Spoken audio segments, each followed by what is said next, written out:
Біз бүгін қойдың басын пісіреміз. Бұда міне әдемілеп жуып алдық, тісін қақтық. Мына басты жалғыз пісіруге болмайды.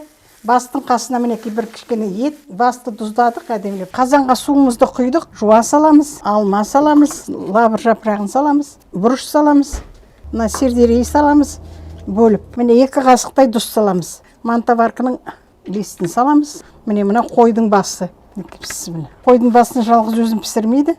Етті саламыз. Енді мінекей қақпағын жабамыз. Бұл қайнайды қазір.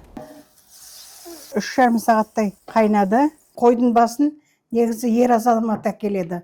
Біз енді съемка болғаннан кейін мен өзім алып келдім мінекей. Осылай тұмсығымен кіргізу керек. Тұмсығымен. Бастың маңдайын мынандай қасқалау керек. 4 қыблаң тең болсын, маңдайың ашық болсын деп осылай кеседі. Өзінің заңы. Құр басты пісірмейді, қасына мінекей мына етті қосып осылай пісірдік. Оң құлағын кесіп, осы үйдің баласына береді. Сосын сол құлағын келген қонаққа береді.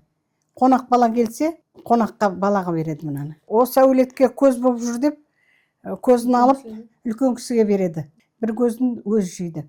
Таңдайын жас әйелдерге, жас келіншектерге береді. Таңдайын тақылдап жүрсін деп. Сосын миын алады. Миы мына жерде, мына жерде 2 кілт несі болады.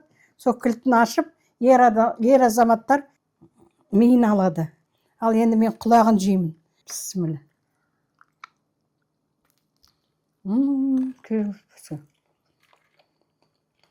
Тамаша. Мынаның дәмі де керемет тоқтай. Анау суға пісіргенде емес. Мынаның дәмі қаламай. Шашлық сияқты ма? Білмеймін, мен тіпті айта алмаймын. Бастың тәттілігін, құйқасының тәттілігін мен айта алмаймын. Жақсы көресің, ау? Жақсы көремін, ойбай. Өте дәмді болыпты. Құйқасы дегені керемет енді, керемет. Айтатын жоқ.